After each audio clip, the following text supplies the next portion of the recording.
बहुत ही प्यारे बच्चों, आओ ਆਪਾਂ 11ਵੀਂ ਜਮਾਤ ਦੀ ਲਾਜ਼ਮੀ ਪੰਜਾਬੀ ਦੀ ਕਿਤਾਬ ਦੇ ਵਿੱਚੋਂ ਪੈਰਾ ਰਚਨਾ ਕਰੀਏ ਬੱਚਿਓ। ਤੇ ਸਭ ਤੋਂ ਪਹਿਲਾਂ ਪੈਰਾ ਰਚਨਾ ਹੈ, ਅਸਲ 'ਚ ਪੈਰਾ ਰਚਨਾ ਹੁੰਦੀ ਕੀ ਹੈ, ਇੱਕ ਵਿਸ਼ਾ ਦਿੱਤਾ ਜਾਂਦਾ ਤਾਂ ਉਹਨੂੰ ਉਸ ਉੱਪਰ ਇੱਕ ਪੈਰਾ ਲਿਖਣਾ ਹੁੰਦਾ। ਤੇ ਪਹਿਲਾ ਕੀ ਹੈ, ਘਰ ਤੇ ਰੁੱਖ ਵੀ ਕਿਸ ਤਰ੍ਹਾਂ ਇੱਕ ਦੂਜੇ ਦੇ ਸਮਾਨ ਹਨ। ਘਰ ਇੱਕ ਰੁੱਖ ਵਾਂਗ ਹੁੰਦਾ ਹੈ, ਰੁੱਖ ਵਾਂਗ ਹੀ ਇਹ ਵੱਧਦਾ ਫੈਲਦਾ ਤੇ ਆਕਾਰ ਬਣਾਉਂਦਾ ਹੈ। ਰੁੱਖ ਵਾਂਗ ਹੀ ਇੱਥੇ ਉਮੀਦਾਂ ਦੇ ਫੁੱਲ ਅਤੇ ਫਲ ਲੱਗਦੇ ਹਨ। ਰੁੱਖਾਂ ਵਾਂਗ ਪਰਿਵਾਰ ਦੇ ਮੈਂਬਰਾਂ ਲਈ ਘਰ ਛਾਂ ਦਿੰਦੇ ਹਨ। ਜਿਵੇਂ ਪੰਛੀ ਰੁੱਖ 'ਤੇ ਚਹਿਚਹਾਉਂਦੇ ਹਨ, ਤਿਵੇਂ ਘਰ ਦੇ ਜੀਅ ਘਰ ਦੀ ਰੌਣਕ ਬਣਦੇ ਹਨ। ਰੁੱਖ ਵਾਂਗ ਹੀ ਘਰ ਦੀਆਂ ਟਾਹਣੀਆਂ ਬਣਦੀਆਂ ਹਨ, ਭਾਵ ਘਰ ਦੇ ਜੀਆਂ ਦੀ ਆਪਣੀ ਆਪਣੀ ਨਿਵੇਕਲੀ ਸ਼ਖਸੀਅਤ ਉਸਰਦੀ ਹੈ। ਜਿਵੇਂ ਰੁੱਖ ਅਨੇਕਾਂ ਟਾਹਣੀਆਂ ਦੇ ਹੁੰਦਿਆਂ ਅਤੇ ਹਰ ਟਾਹਣੀ ਨੂੰ ਲਿਫ ਲਿਫ ਝੂਮਣ ਦੀ ਖੁੱਲ੍ਹ ਦਿੰਦਿਆਂ ਵੀ ਇੱਕ ਸਮੁੱਚੀ ਹੋਂਦ ਰੱਖਦਾ ਹੈ, ਤਿਵੇਂ ਘਰ ਹੁੰਦਾ ਹੈ। ਰੁੱਖ ਦੀ ਹਰ ਟਾਹਣੀ ਵਾਂਗ ਘਰ ਦਾ ਜੀਅ ਉਸ ਦਾ ਅਨਿੱਖੜਵਾਂ ਅੰਗ ਹੁੰਦਾ ਹੈ। ਰੁੱਖ ਦੀ ਭਾਂਤ ਹੀ ਘਰ ਸੰਜੀਵ ਤੇ ਪਰਿਵਰਤਨਸ਼ੀਲ ਹੁੰਦਾ ਹੈ। ਸੋਹਣੇ ਪ੍ਰਫੁੱਲਤ ਰੁੱਖਾਂ ਨੂੰ ਵੇਖ ਕੇ ਜਿਵੇਂ ਰੂਹ ਨਸ਼ਿਆ ਜਾਂਦੀ ਹੈ, ਤਿਵੇਂ ਵਸਦੇ ਰਸਦੇ ਘਰਾਂ ਨੂੰ ਵੇਖ ਕੇ ਮਨ ਖੇੜੇ ਵਿੱਚ ਆ ਜਾਂਦਾ ਹੈ। ਜਿਵੇਂ ਇਕੱਲੇ ਇਕੱਲੇ ਰੁੱਖਾਂ ਨਾਲੋਂ ਰੁੱਖਾਂ ਦੇ ਸਮੂਹ ਬਾਗਾਂ ਦੇ ਰੂਪ ਵਿੱਚ ਵਧੇਰੇ ਸੌਂਦੇ ਹਨ, ਤਿਵੇਂ ਹੀ ਘਰਾਂ ਤੋਂ ਨਿਰਮਿਤ ਪਿੰਡ, ਨਗਰ ਤੇ ਸ਼ਹਿਰ ਤ੍ਰਿਪਤੀ ਦੇ ਨਜ਼ਾਰੇ ਪੇਸ਼ ਕਰਦੇ ਹਨ। ਸੋ ਬੱਚਿਓ, ਅਗਲੀ ਜੋ ਪੈਰਾ ਰਚਨਾ ਹੈ ਉਹ ਹੈ ਸਫ਼ਰ ਕਰਨਾ। ਇਸ ਧਰਤੀ ਨੂੰ ਦੂਰ ਦੂਰ ਤੱਕ ਜਾ ਕੇ ਵੇਖਣ ਦੀ ਲਾਲਸਾ ਮਨੁੱਖ ਵਿੱਚ ਮੁੱਢ ਤੋਂ ਹੀ ਰਹੀ ਹੈ। ਜਿਸ ਥਾਂ ਅਤੇ ਸ਼ਹਿਰ ਗਰਾਂ ਨੂੰ ਆਪ ਜਾ ਕੇ ਵੇਖ ਲਈਏ, ਉਹ ਸਾਨੂੰ ਕਦੇ ਨਹੀਂ ਭੁੱਲਦਾ। ਧਰਤੀ ਦੇ ਵੱਖ ਵੱਖ ਹਿੱਸਿਆਂ 'ਤੇ ਵਸੇ ਲੋਕ ਉੱਥੋਂ ਦੇ ਭੂਗੋਲਿਕ ਤੇ ਰਾਜਨੀਤਿਕ ਕਾਰਨਾਂ ਕਰਕੇ ਕਿਵੇਂ ਰਹਿੰਦੇ ਹਨ, ਇਸ ਦਾ ਗਿਆਨ ਸਫ਼ਰ ਕਰਨ ਤੋਂ ਹੁੰਦਾ ਹੈ। ਅਨੇਕਾਂ ਗੱਲਾਂ ਵਿੱਚ ਉਹ ਸਾਡੇ ਵਾਂਗ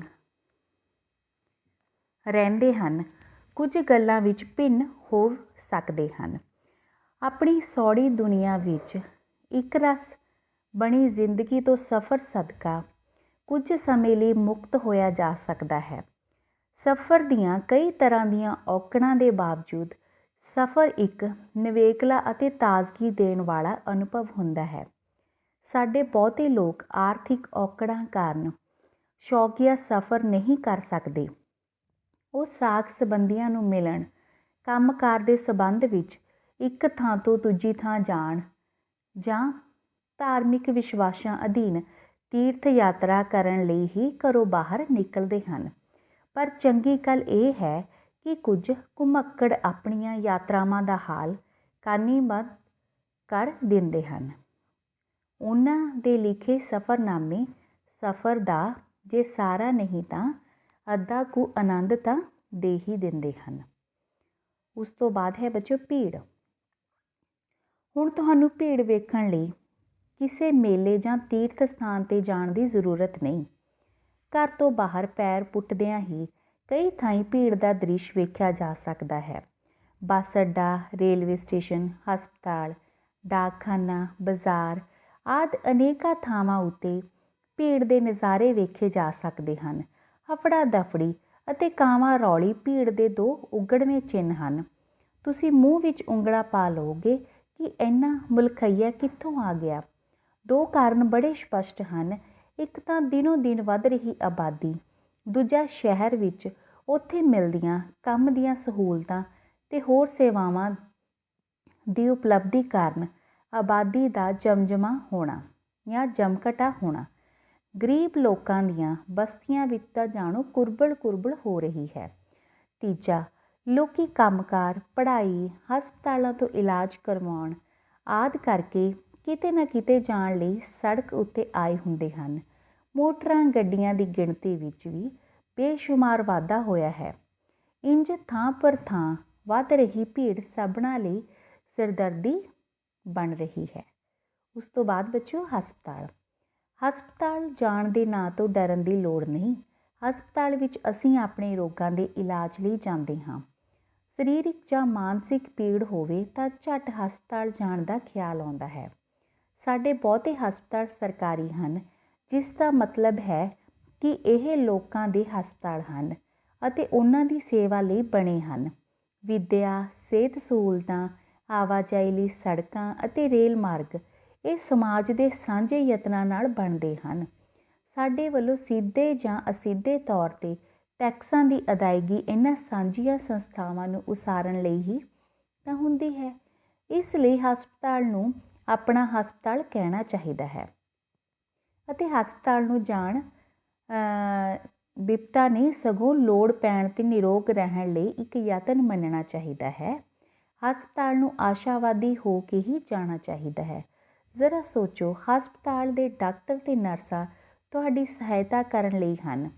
ਇਹ ਵੀ ਸੱਚ ਹੈ ਕਿ ਮਦਦ ਲੈਣ ਦੇ ਨਾਲ ਨਾਲ ਸਾਨੂੰ ਵੀ ਉਹਨਾਂ ਨੂੰ ਸਹਿਯੋਗ ਦੇਣ ਲਈ ਤਿਆਰ ਰਹਿਣਾ ਚਾਹੀਦਾ ਹੈ। ਹਸਪਤਾਲ ਨੂੰ ਸਾਫ਼ ਸੁਥਰਾ ਰੱਖਣ ਵਿੱਚ ਯੋਗਦਾਨ ਦੇਣਾ ਚਾਹੀਦਾ ਹੈ। ਹਸਪਤਾਲ ਦੀ ਸੇਵਾ ਉੱਥੋਂ ਮਿਲ ਸਕਦੀਆਂ ਮੁਫਤ ਦਵਾਈਆਂ ਦੇ ਅਰਥਾਂ ਵਿੱਚ ਨਹੀਂ, ਸਗੋਂ ਮਾਹਰ ਡਾਕਟਰਾਂ ਦੇ ਮਸ਼ਵਰੇ ਦੇ ਰੂਪ ਵਿੱਚ ਮੰਨਣੀ ਚਾਹੀਦੀ ਹੈ। ਹਸਪਤਾਲ ਦੇ ਮਾਹੌਲ ਨੂੰ ਖੁਸ਼ਗਵਾਰ ਬਣਾਉਣਾ ਵੀ ਸਾਡਾ ਫਰਜ਼ ਹੈ। ਅੱਗੇ ਬੱਚੋ, ਚੰਗੀ ਬੋਲਚਾਲ। ਚੰਗੀ ਬੋਲਚਾਲ ਸਦਕਾ ਔਖੇ ਤੋਂ ਔਖਾ ਕਾਰਜ ਸੌਖਾ ਹੋ ਜਾਂਦਾ ਹੈ ਜਾਂ ਔਖੇ ਤੋਂ ਔਖੇ ਕਾਰਜ ਸੁਖਾਲੇ ਹੋ ਜਾਂਦੇ ਹਨ। ਸੰਕਟ ਟਲ ਜਾਂਦੇ ਹਨ, ਦੁਸ਼ਮਣਾਂ ਤੋਂ ਮਿੱਤਰ ਬਣ ਜਾਂਦੇ ਹਨ, ਕਾਰੋਬਾਰ ਵਿੱਚ ਵਾਧਾ ਹੁੰਦਾ ਹੈ।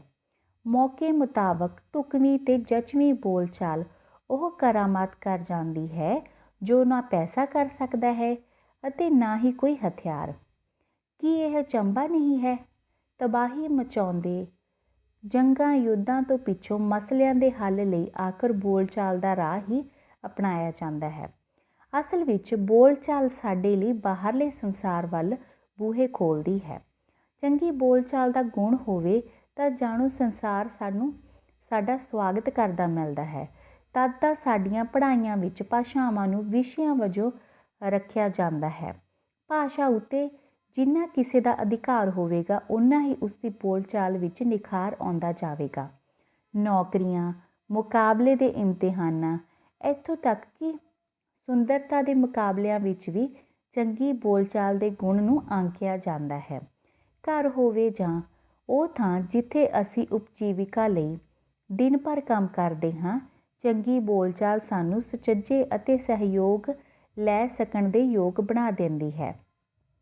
ਚੰਗੀ ਬੋਲਚਾਲ ਸਮਾਜਿਕ ਮਹੱਤਤਾ ਵਾਲਾ ਗੁਣ ਹੈ। ਆਪਣੀ ਬੋਲਚਾਲ ਪ੍ਰਤੀ ਥੋੜ੍ਹਾ ਸੁਚੇਤ ਹੋਇਆਂ ਇਸ ਗੁਣ ਨੂੰ ਦੂਜਿਆਂ ਦੀ ਅਤੇ ਆਪਣੀ ਖੁਸ਼ੀ ਅਤੇ ਕਾਮਯਾਬੀ ਲਈ ਵਰਤਿਆ ਜਾ ਸਕਦਾ ਹੈ। ਅੱਗੇ ਬੱਚੋ, ਸੁਚੇਤ ਗਾਹਕ। ਪੈਸੇ ਦੇ ਕੇ ਜਦੋਂ ਅਸੀਂ ਆਪਣੀ ਕਿਸੇ ਜ਼ਰੂਰਤ ਨੂੰ ਪੂਰਾ ਕਰਨ ਲਈ ਕੋਈ ਵੀ ਵਸਤੂ ਖਰੀਦਦੇ ਹਾਂ ਤਾਂ ਸਾਡੀ ਭੂਮਿਕਾ ਇੱਕ ਗਾਹਕ ਵਾਲੀ ਹੁੰਦੀ ਹੈ। ਅਜੋਕੇ ਸਮੇਂ ਵਿੱਚ ਸਾਨੂੰ ਇਹ ਭੂਮਿਕਾ ਨਿੱਤ ਪ੍ਰਤੀ ਦਿਨ ਵਿੱਚ ਕਈ ਵਾਰ ਨਿਭਾਉਣੀ ਪੈਂਦੀ ਹੈ। ਉਹ ਦਿਨ ਲੱਦ ਕੇ ਜਦੋਂ ਗਿਣਤੀ ਦੀਆਂ ਲੋੜਾਂ ਪਿੰਡ ਵਿੱਚ ਹੀ ਪੂਰੀਆਂ ਹੋ ਜਾਂਦੀਆਂ ਸਨ ਅਤੇ ਸਾਲ ਵਿੱਚ ਇੱਕ ਅੱਧ ਵਾਰੀ ਹੀ ਸ਼ਹਿਰ ਤੇ ਬਾਜ਼ਾਰ ਜਾਣਾ ਪੈਂਦਾ ਸੀ। ਹੁਣ ਤਾਂ ਵੱਡੇ ਪਿੰਡ ਕਸਬਿਆਂ ਵਰਗੇ ਤੇ ਕਸਬੇ ਸ਼ਹਿਰਾਂ ਜਿਹੇ ਬਣ ਗਏ ਹਨ। ਵੱਡੇ ਸ਼ਹਿਰਾਂ ਦੀ ਗਿਣਤੀ ਵੀ ਵੱਧ ਗਈ ਹੈ। ਇਹਨਾਂ ਕਸਬਿਆਂ ਤੇ ਸ਼ਹਿਰਾਂ ਵਿੱਚ ਬਾਜ਼ਾਰ ਹਨ, ਮੰਡੀਆਂ ਹਨ। ਇਹਨਾਂ ਬਾਜ਼ਾਰਾਂ ਤੇ ਮੰਡੀਆਂ ਦੇ ਗਾਹਕ ਅਸੀਂ ਤੁਸੀਂ ਹੀ ਹਾਂ। ਗਾਹਕਾਂ ਦੀ ਗਿਣਤੀ ਵੀ ਦਿਨੋਂ ਦਿਨ ਵੱਧ ਰਹੀ ਹੈ।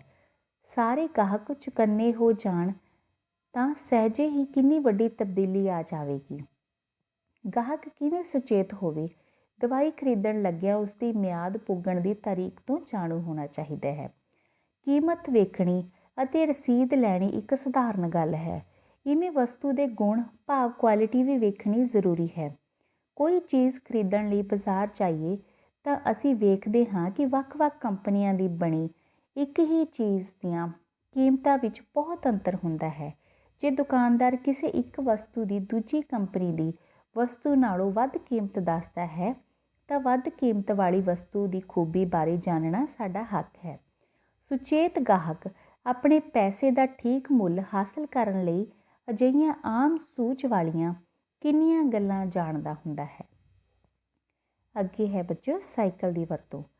ਅੱਜ ਜਦੋਂ ਕਿ ਸੜਕਾਂ ਤੇਜ਼ ਗਤੀ ਵਾਲੀਆਂ ਮੋਟਰ ਗੱਡੀਆਂ, ਕਾਰਾਂ, ਸਕੂਟਰਾਂ, ਮੋਟਰਸਾਈਕਲਾਂ ਨਾਲ ਭਰੀਆਂ ਮਿਲਦੀਆਂ ਹਨ, ਵਿਚਾਰੇ ਸਾਈਕਲ ਦੀ ਗੱਲ ਕਰਨੀ ਓਪਰੀ ਲੱਗ ਸਕਦੀ ਹੈ, ਪਰ ਸੱਚੀ ਗੱਲ ਇਹ ਹੈ ਕਿ ਸਾਈਕਲ ਅਜੇ ਵੀ ਜਨ ਸਧਾਰਨ ਵੱਲੋਂ ਸਫ਼ਰ ਕਰਨ ਅਤੇ ਛੋਟਾ ਮੋਟਾ ਭਾਰ ਢੋਣ ਵਾਲਾ ਇੱਕ ਸਭ ਤੋਂ ਵੱਧ ਵਰਤਿਆ ਜਾਣ ਵਾਲਾ ਵਾਹਨ ਹੈ।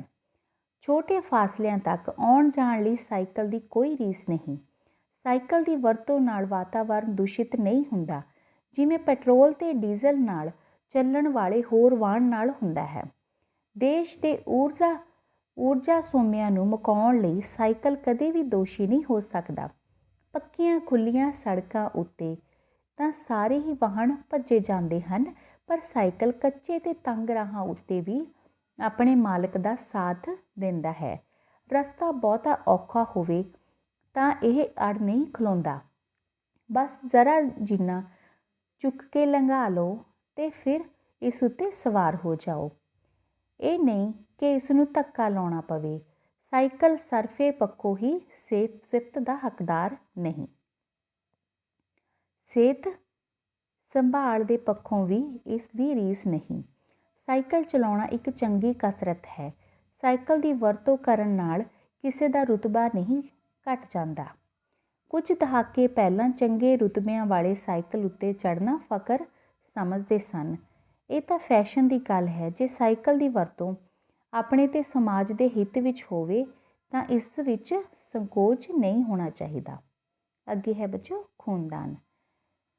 ਜੀਵਨ ਦਾਨ ਸਭ ਤੋਂ ਵੱਡਾ ਦਾਨ ਹੈ। ਗੰਭੀਰ ਬਿਮਾਰੀ, ਦੁਰਘਟਨਾ ਆਦਿ ਦੀ ਹਾਲਤ ਵਿੱਚ ਮਰੀਜ਼ ਨੂੰ ਕਿਸੇ ਦੂਜੇ ਮਨੁੱਖ ਦੇ ਖੂਨ ਦੀ ਲੋੜ ਪੈ ਸਕਦੀ ਹੈ। ਲੋੜੀਂਦਾ ਖੂਨ ਵਕਤ ਸਿਰ ਨਾ ਮਿਲ ਸਕੇ ਤਾਂ ਮਰੀਜ਼ ਦੀ ਜੀਵਨ ਜੋਤ ਬੁਝ ਸਕਦੀ ਹੈ। ਇਸ ਦੇ ਉਲਟ ਸਮੇਂ ਸਿਰ ਸਹੀ ਖੂਨ ਮਿਲ ਜਾਵੇ ਤਾਂ ਮਰੀਜ਼ ਨੂੰ ਇੱਕ ਤਰ੍ਹਾਂ ਮੁੜ ਜੀਵਨ ਮਿਲ ਜਾਂਦਾ ਹੈ। ਇਸ ਲੇਖੇ ਹਰ ਖੂਨਦਾਨੀ ਜੀਵਨਦਾਨੀ ਹੀ ਤਾਂ ਹੁੰਦਾ ਹੈ। ਖੂਨਦਾਨ ਕਰਨ ਵਾਲਾ ਸਮਾਜ ਦੇ ਸੱਚੇ ਸਨਮਾਨ ਅਤੇ ਸ਼ਲਾਘਾ ਦਾ ਪਾਤਰ ਹੁੰਦਾ ਹੈ।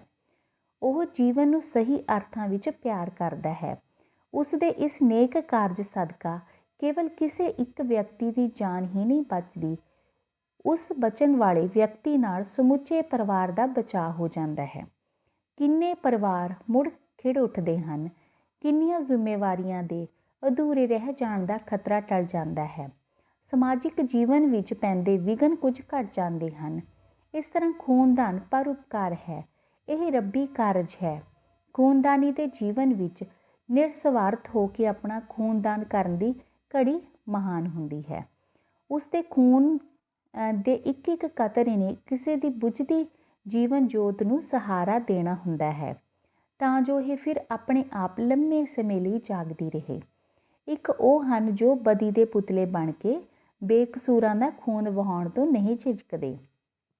ਇੱਕ ਇਹ ਵੀ ਹਨ ਜਿਹੜੇ ਆਪਣੇ ਖੂਨ ਨਾਲ ਜ਼ਿੰਦਗੀ ਦੀ ਬਾੜੀ ਨੂੰ ਸਿੰਜਦੇ ਹਨ।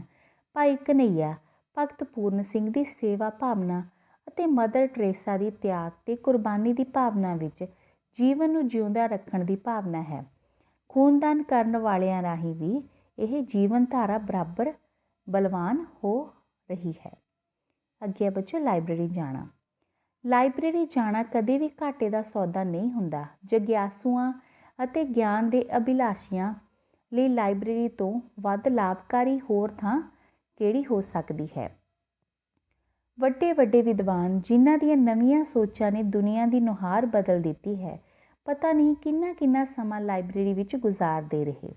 ਪਹਿਲੇ ਸਮਿਆਂ ਵਿੱਚ ਲਾਇਬ੍ਰੇਰੀਆਂ ਅੱਜ ਕੱਲ੍ਹ ਵਾਂਗ ਆਮ ਨਹੀਂ ਹੁੰਦੀਆਂ ਸਨ ਅਤੇ ਨਾ ਹੀ ਇੰਨੀਆਂ ਸੰਗਠਿਤ। ਇਸ ਕਰਕੇ ਉਦੋਂ ਗਿਆਨੀ ਲੋਕ ਥਾਂ ਥਾਂ ਘੁੰਮਦੇ ਸਨ। ਜਿੱਥੇ ਵੀ ਗ੍ਰੰਥ ਪੜ੍ਹਨ ਨੂੰ ਮਿਲ ਜਾਂਦੇ, ਉੱਥੇ ਬੈਠ ਕੇ ਅਧਿਐਨ ਕਰਦੇ। ਹੁਣ ਸਹੂਲਤਾਂ ਜ਼ਿਆਦਾ ਹਨ। ਚੰਗੇ ਕਾਗਜ਼, ਉੱਤਮ ਛਪਾਈ ਅਤੇ ਆਕਰਸ਼ਕ ਜਲਦਾਂ ਵਿੱਚ ਵੱਖ-ਵੱਖ ਵਿਸ਼ਿਆਂ ਦੀਆਂ ਬੇਸ਼ੁਮਾਰ ਕਿਤਾਬਾਂ ਇੱਕੋ ਥਾਂ ਮਿਲ ਜਾਂਦੀਆਂ ਹਨ। ਲੰਮੇ ਨੋਟਸ ਲੈਣ ਦੀ ਜ਼ਰੂਰਤ ਨਹੀਂ ਹੁੰਦੀ। ਨਕਲਾਂ ਕਰਨ ਵਾਲੀਆਂ ਮਸ਼ੀਨਾਂ ਲਾਇਬ੍ਰੇਰੀ ਵਿੱਚ ਹੁੰਦੀਆਂ ਹਨ। ਸਾਫ਼ ਸੁਥਰਾ ਆਲਾ ਦੁਆਲਾ, ਚਾਨਣ, ਹਵਾ, ਬੈਠਣ ਦਾ ਪ੍ਰਬੰਧ, ਪੜ੍ਹਨ ਵਾਲਾ ਹੋਵੇ ਤਾਂ ਗਿਆਨ ਲਾਲਸਾ ਨੂੰ ਰੱਜ ਰੱਜ ਤ੍ਰਿਪਤ ਕਰ ਸਕਦਾ ਹੈ। ਹੋਰ ਪੜ੍ਹਨ ਵਾਲਿਆਂ ਦੀ ਸੰਗਤ ਵਿੱਚ ਮਨ ਮੱਲੋ ਮੱਲੀ ਪੜ੍ਹਨ ਨੂੰ ਕਰਦਾ ਹੈ। ਨਾਲੇ ਗਿਆਨ ਦਾ ਵਿਸ਼ਾਲ ਸਮੁੰਦਰ ਤੱਕ ਕੇ ਆਪਣੇ ਤੁੱਛ ਗਿਆਨ ਦਾ ਅਹਿਸਾਸ ਸਾਡੇ ਅੰਦਰ ਉਸ ਨਿਮਰਤਾ ਭਾਵ ਨੂੰ ਜਗਾਉਂਦਾ ਹੈ ਜਿਸ ਦਾ ਧਾਰਨੀ ਹਰ ਪੜ੍ਹਿਆ ਲਿਖਿਆ ਮਨੁੱਖ ਹੋਣਾ ਚਾਹੀਦਾ ਹੈ। ਸੱਚ ਤਾਂ ਇਹ ਵੀ ਹੈ ਕਿ ਇੱਕ ਕਤਰਾ ਜਦੋਂ ਸਮੁੰਦਰ ਦੇ ਨਜ਼ਦੀਕ ਹੁੰਦਾ ਹੈ ਤਾਂ ਸਮੁੰਦਰ ਦੀ ਵਿਸ਼ਾਲਤਾ ਅਤੇ ਗਹਿਰਾਈ ਉਸ ਵਿੱਚ ਝਲਕਣ ਲੱਗਦੀ ਹੈ। ਤਦ ਤਾਂ ਅੱਜ ਵੀ ਲਾਇਬ੍ਰੇਰੀ ਕੇਵਲ ਵਿਦਿਆਰਥੀ ਲਈ ਨਹੀਂ ਹੁੰਦੀ, ਇਹ ਹਰ ਉਮਰ ਦੇ ਵਿਅਕਤੀਆਂ ਦੀ ਲੋੜ ਬਣ ਗਈ ਹੈ। ਲਾਇਬ੍ਰੇਰੀ ਵਿੱਚ ਕੀ ਪੜ੍ਹਨਾ ਹੈ ਅਤੇ ਕਿਵੇਂ ਪੜ੍ਹਨਾ ਹੈ, ਲਾਇਬ੍ਰੇਰੀ ਵਿੱਚ ਅਕਸਰ ਜਾਣ ਵਾਲੇ ਇਸ ਜਾਂਚ ਨੂੰ ਆਪ ਹੀ ਗ੍ਰਹਿਣ ਕਰ ਲੈਂਦੇ ਹਨ। ਸਮੇਂ ਦੀ ਸਾਰਥਕਤਾ ਦਾ ਅਰਥ ਸਮੇਂ ਨੂੰ ਅਜਿਹੇ ਪਾਸੇ ਖਰਚ ਕਰਨਾ ਹੈ ਕਿ ਪਿੱਛੋਂ ਪਛਤਾਵਾ ਨਾ ਹੋਵੇ। ਲਾਇਬ੍ਰੇਰੀ ਜਾਣਾ ਲਾਹੇ ਦਾ ਰਾਹ ਹੈ। ਇਸ ਰਾਹੇ ਪਛਤਾਵੇ ਦਾ ਪਰਛਾਵਾਂ ਵੀ ਨਹੀਂ ਪੈ ਸਕਦਾ। ਅੱਗੇ ਆ ਬੱਚੋ, ਵਕਤ ਦੀ ਪਾਬੰਦੀ। ਵੱਡੇ ਆਕਾਰ ਦੀ ਘੜੀ ਵੇਖੀਏ ਜਾਂ ਨਿੱਕੇ ਆਕਾਰ ਦੀ, ਦਿਨ ਰਾਤ ਦੇ ਗੇੜ ਵਿੱਚ ਉਹੀ 24 ਘੰਟੇ ਨਿਕਲਦੇ ਹਨ। ਇੱਕ ਊਸ਼ਾ ਦੀ ਲਾਲੀ ਤੋਂ ਦੂਜੀ ਊਸ਼ਾ ਦੀ ਲਾਲੀ ਤੱਕ ਵਕਤ ਦੀ ਇਹ ਪੂੰਜੀ ਸਭ ਨੂੰ ਬਰਾਬਰ ਮਿਲਦੀ ਹੈ। ਫਿਰ ਵੀ ਅਚੰਭਾ ਹੁੰਦਾ ਹੈ ਕਿ ਕੋਈ ਇਸ ਪੂੰਜੀ ਦਾ ਵੱਡਾ ਮੁੱਲ ਪਾ ਜਾਂਦਾ ਹੈ ਅਤੇ ਕੋਈ ਖਾਲੀ ਦਾ ਖਾਲੀ ਰਹਿ ਜਾਂਦਾ ਹੈ। ਇਸ ਵਿੱਚ ਭੇਤ ਕੋਈ ਗੁੱਝਾ ਨਹੀਂ ਹੈ। ਸਕੂਲ ਵਿੱਚ ਸ਼ੁਰੂ ਤੋਂ ਹੀ ਇਸ ਦੀ ਦੱਸ ਪਾਈ ਜਾਂਦੀ ਹੈ। ਹਮੇਸ਼ਾ ਵਕਤ ਦਾ ਪਾਬੰਦ ਰਹੋ। ਦਿਲਚਸਪੀ ਦੀ ਗੱਲ ਇਹ ਹੈ ਕਿ ਵਕਤ ਨੂੰ ਪੜ੍ਹਨ ਲਈ ਆਪ ਇਸ ਦੀ ਪਕੜ ਵਿੱਚ ਰਹਿਣਾ ਪੈਂਦਾ ਹੈ। ਸਵੈ ਅਨੁਸ਼ਾਸਨ ਦਾ ਜੀਵਨ ਜਿਉਂਦਿਆਂ ਹੀ ਪ੍ਰਾਪਤ ਸਮੇਂ ਨੂੰ ਸੰਭਾਲਿਆ ਅਤੇ ਸਾਰਥਕ ਕੀਤਾ ਜਾ ਸਕਦਾ ਹੈ। ਸਮਾਂ ਸਕਿੰਟਾਂ ਮਿੰਟਾਂ ਦੇ ਰੂਪ ਵਿੱਚ ਲੰਘ ਰਿਹਾ ਹੈ। ਇਹਨਾਂ ਸਕਿੰਟਾਂ ਮਿੰਟਾਂ ਉੱਤੇ ਹੀ ਨਜ਼ਰ ਰੱਖਣੀ ਪਵੇਗੀ। ਜੇ ਘੰਟੇ, ਦਿਨ ਤੇ ਸਾਲ ਸੰਭਾਲਣੇ ਹਨ ਤਦੇ ਤਾਂ ਹਰ ਕੰਮ ਮੁਕਰਰ ਵਕਤ ਉੱਤੇ ਕਰਨ 'ਤੇ ਜ਼ੋਰ ਦਿੱਤਾ ਜਾਂਦਾ ਹੈ। ਜ਼ਰੂਰੀ ਨਹੀਂ ਕਿ ਕਿਤੇ ਇੰਟਰਵਿਊ ਉੱਤੇ ਜਾਣ, ਸਮਾਗਮ ਉੱਤੇ ਪਹੁੰਚਣ ਜਾਂ ਮਿੱਥੀ ਮੁਲਾਕਾਤ 'ਤੇ ਹਾਜ਼ਰ ਹੋਣ ਲਈ ਹੀ ਸਮੇਂ ਦਾ ਧਿਆਨ ਰੱਖਿਆ ਜਾਵੇ। ਵਕਤ ਦੀ ਪਾਬੰਦੀ ਦੀ ਗੱਲ ਤਾਂ ਆਪਣੀ ਨਿੱਤਾ ਪ੍ਰਤੀ ਜੀਵਨ 'ਤੇ ਵੀ ਲਾਗੂ ਹੁੰਦੀ ਹੈ। ਨਿੱਜੀ ਜੀਵਨ ਹੋਵੇ ਜਾਂ ਸਮਾਜਿਕ ਜੀਵਨ, ਦੋਹਾਂ ਹਾਲਤਾਂ ਵਿੱਚ ਵਕਤ ਦੀ ਪਾਬੰਦੀ ਇੱਕ ਸਮਾਜਿਕ ਗੁਣ ਹੈ। ਵਕਤ ਦੇ ਪਾਬੰਦ ਰਹਿਣ ਨਾਲ ਕੰਮ ਛੇਤੀ ਤੇ ਸੁਖਾਲੇ ਢੰਗ ਨਾਲ ਹੋ ਜਾਂਦੇ ਹਨ।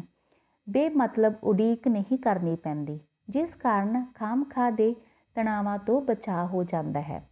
ਵੱਡੀ ਗੱਲ ਪਰਸਪਰ ਭਰੋਸੇ ਮਜ਼ਬੂਤ ਕਰਨ ਦੀ ਹੁੰਦੀ ਹੈ ਜਾਂ ਪਰਸਪਰ ਭਰੋਸਾ ਮਜ਼ਬੂਤ ਹੁੰਦਾ ਹੈ।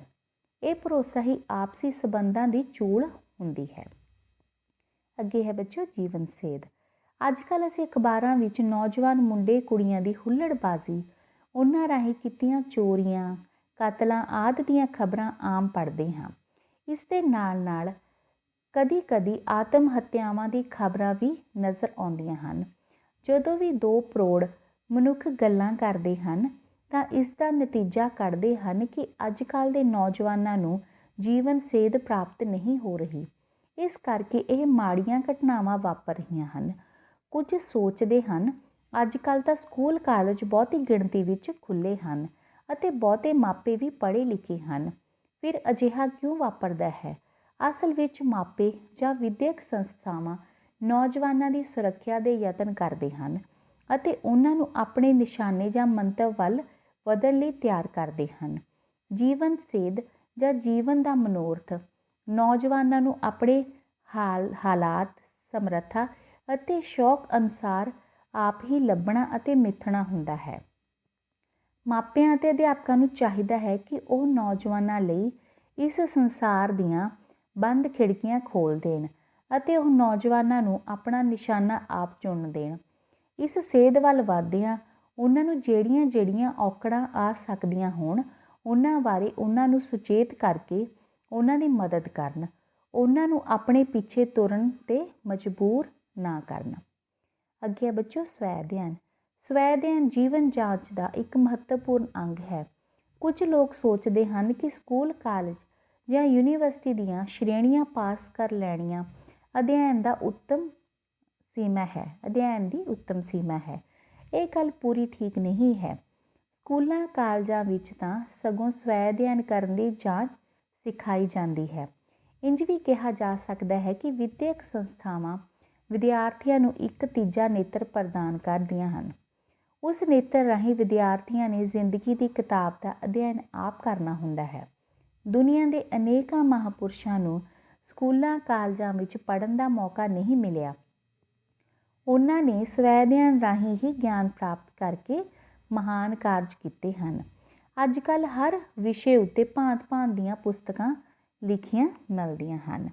ਇਹਨਾਂ ਸਾਰਿਆਂ ਨੂੰ ਡੂੰਘਾਈ ਨਾਲ ਪੜ੍ਹ ਸਕਣਾ ਹਰ ਇੱਕ ਮਨੁੱਖ ਲਈ ਸੰਭਵ ਨਹੀਂ, ਪਰ ਸਵੈ ਅਧਿਐਨ ਦੀ ਆਦਤ ਸਦਕਾ ਉਹ ਇਹਨਾਂ ਉੱਤੇ ਨਜ਼ਰ ਤਾਂ ਮਾਰ ਹੀ ਸਕਦਾ ਹੈ, ਅੱਗੋਂ ਚੋਣਵੀਆਂ ਉੱਤਮ ਰਚਨਾਵਾਂ ਨੂੰ ਪੜ੍ਹ ਸਕਦਾ ਹੈ। ਸਵੈ ਅਧਿਐਨ ਲਈ ਹਰ ਮਨੁੱਖ ਕੀਮਤੀ ਪੁਸਤਕਾਂ ਨਹੀਂ ਖਰੀਦ ਸਕਦਾ। ਉਸ ਦੇ ਅਧਿਐਨ ਦੀ ਭੁੱਖ ਪੂਰੀ ਕਰਨ ਲਈ ਲਾਇਬ੍ਰੇਰੀਆਂ ਅਤੇ ਹੋਰ ਕਈ ਥਾਵਾਂ ਹਨ। ਵਿਅਕਤੀ ਉਹਨਾਂ ਦੀ ਸਹਾਇਤਾ ਨਾਲ ਸਵੈ ਅਧਿਐਨ ਕਰਕੇ ਆਨੰਦ ਮਾਣ ਸਕਦਾ ਹੈ ਅਤੇ ਜੀਵਨ ਸੋਝੀ ਵੀ ਹਾਸਲ ਕਰ ਸਕਦਾ ਹੈ। ਸਵੈ ਅਧਿਐਨ ਦੀ ਆਦਤ ਮਨੁੱਖ ਨੂੰ ਅਨੇਕਾਂ ਬੁਰੀਆਂ ਆਦਤਾਂ ਤੋਂ ਵੀ ਬਚਾਉਂਦੀ ਹੈ। ਵਿਦਿਆਰਥੀਆਂ ਨੂੰ ਚਾਹੀਦਾ ਹੈ ਕਿ ਉਹ ਵਿਦਿਆਰਥੀ ਜੀਵਨ ਵਿੱਚ ਹੀ ਕੋਰਸ ਦੀ ਪੜ੍ਹਾਈ ਦੇ ਨਾਲ ਨਾਲ ਵਾਧੂ ਪੜ੍ਹਨ ਦੀ ਆਦਤ ਵੀ ਪਾਏ। ਅੱਗੇ ਹੈ ਬੱਚਿਓ ਭਾਸ਼ਣ ਕਲਾ। ਚੰਗਾ ਭਾਸ਼ਣ ਕਰ ਸਕਣਾ ਇੱਕ ਮਹੱਤਵਪੂਰਨ ਕਲਾ ਹੈ। ਮਨੁੱਖ ਦੀ ਜ਼ਿੰਦਗੀ ਵਿੱਚ ਭਾਸ਼ਣ ਕਲਾ ਦਾ ਆਪਣਾ ਹੀ ਸਥਾਨ ਹੈ। ਦੂਜਿਆਂ ਸਾਹਮਣੇ ਬੇਝਿਜਕ ਬੋਲ ਸਕਣਾ, ਜੋ ਕਹਿਣਾ ਹੈ ਉਸ ਬਾਰੇ ਚੰਗੀ ਤਰ੍ਹਾਂ ਜਾਣਦੇ ਹੋਣਾ, ਕੁਝ ਪੂਰਵ ਵਿਉਂਤ ਅਨੁਸਾਰ ਅਤੇ ਕੁਝ ਮੌਕੇ 'ਤੇ ਪੂਰੇ ਨੂੰ ਆਤਮ ਵਿਸ਼ਵਾਸ ਨਾਲ ਕਹਿ ਸਕਣਾ ਵੀ ਭਾਸ਼ਣ ਕਲਾ ਦੇ ਮੋਟੇ-ਮੋਟੇ ਗੁਣ ਹਨ। ਇੱਕ ਨੇਤਾ ਚੰਗਾ ਭਾਸ਼ਣ ਕਰਕੇ ਸਾਰੇ ਸਰੋਤਿਆਂ ਨੂੰ ਜਿਵੇਂ ਚਾਹੇ ਪ੍ਰੇਰ ਸਕਦਾ ਹੈ। ਕੇਵਲ ਨੇਤਾਵਾਂ ਲਈ ਹੀ ਨਹੀਂ, ਆਮ ਮਨੁੱਖ ਲਈ ਵੀ ਭਾਸ਼ਣ ਕਲਾ ਜ਼ਰੂਰੀ ਹੈ। ਇੰਟਰਵਿਊ ਅਤੇ ਸਧਾਰਨ ਗੱਲਬਾਤ ਵਿੱਚ ਵੀ ਇਹ ਕਲਾ ਅਹਿਮ ਭੂਮਿਕਾ ਨਿਭਾਉਂਦੀ ਹੈ। ਚੰਗਾ ਭਾਸ਼ਣ ਕਰਨਾ ਇੰਨੀ ਸੁਖਾਲੀ ਗੱਲ ਨਹੀਂ ਹੈ, ਫਿਰ ਵੀ ਚੰਗੇ ਗਿਆਨ ਅਤੇ ਅਭਿਆਸ ਨਾਲ ਇਹ ਗੁਣ ਹਾਸਲ ਕੀਤਾ ਜਾ ਸਕਦਾ ਹੈ। ਸਕੂਲਾਂ ਕਾਲਜਾਂ ਵਿੱਚ ਇਸ ਕਲਾ ਦਾ ਵਿਕਾਸ ਕਰਨ ਦੇ ਅਨੇਕਾਂ ਮੌਕੇ ਮਿਲਦੇ ਹਨ। ਜੇ ਵਿਦਿਆਰਥੀ ਅਧਿਆਪਕਾਂ ਦੀ ਅਗਵਾਈ ਵਿੱਚ ਮਿਹਨਤ ਕਰੇ ਤਾਂ ਉਹ ਇਹ ਕਲਾ ਸਹਿਜੇ ਹੀ ਸਿੱਖ ਸਕਦਾ ਹੈ। ਅੱਗੇ ਹੈ ਬੱਚਿਓ ਆਸ। ਆਸ ਦਾ ਅਰਥ ਹੈ ਭਵਿੱਖ ਵਿੱਚ ਕੁਝ ਚੰਗਾ ਵਾਪਰਨ ਦੀ ਸੰਭਾਵਨਾ ਨੂੰ ਮੰਨਣਾ। ਇਸੇ ਆਸ ਸਦਕਾ ਮਨੁੱਖ ਆਪਣੀ ਵਰਤਮਾਨ ਵਿੱਚ ਸਖਤ ਮਿਹਨਤ ਕਰਕੇ ਉਹਨਾਂ ਦੀ ਇਸ ਮਿਹਨਤ ਨੂੰ ਚੰਗੇ ਫਲ ਵੀ ਲੱਗਦੇ ਹਨ। ਜੇ ਆਸ ਨਾ ਹੋਵੇ ਤਾਂ ਮਨੁੱਖੀ ਜੀਵਨ ਵਿੱਚ ਕਿਰਿਆਸ਼ੀਲਤਾ ਖਤਮ ਹੋ ਜਾਵੇਗੀ। ਮਨੁੱਖ ਜਦੋਂ ਦੁੱਖਾਂ, ਤਕਲੀਫਾਂ, ਚਿੰਤਾਵਾਂ ਵਿੱਚ ਘਿਰ ਜਾਂਦਾ ਹੈ ਤਾਂ ਆਸ ਹੀ ਉਸ ਦਾ ਇਹਨਾਂ ਮੁਕਾਬਲਾ ਕਰਨ ਲਈ ਪ੍ਰੇਰਦੀ ਹੈ ਜਾਂ ਪ੍ਰੇਰਨਾ ਦਿੰਦੀ ਹੈ। ਆਸ ਚਿੰਤਾ ਦੀ ਵਿਰੋਧੀ ਹੈ। ਜਦੋਂ ਮਨੁੱਖ ਚਿੰਤਾ ਵਿੱਚ ਘਿਰ ਕੇ ਨਕਾਰਾ ਹੋ ਜਾਂਦਾ ਹੈ, ਉਹ ਕਿਸੇ ਬਿਮਾਰੀ ਜਾਂ ਹੋਰ ਕਸ਼ਟ ਵਿੱਚ ਹੁੰਦਾ ਹੈ।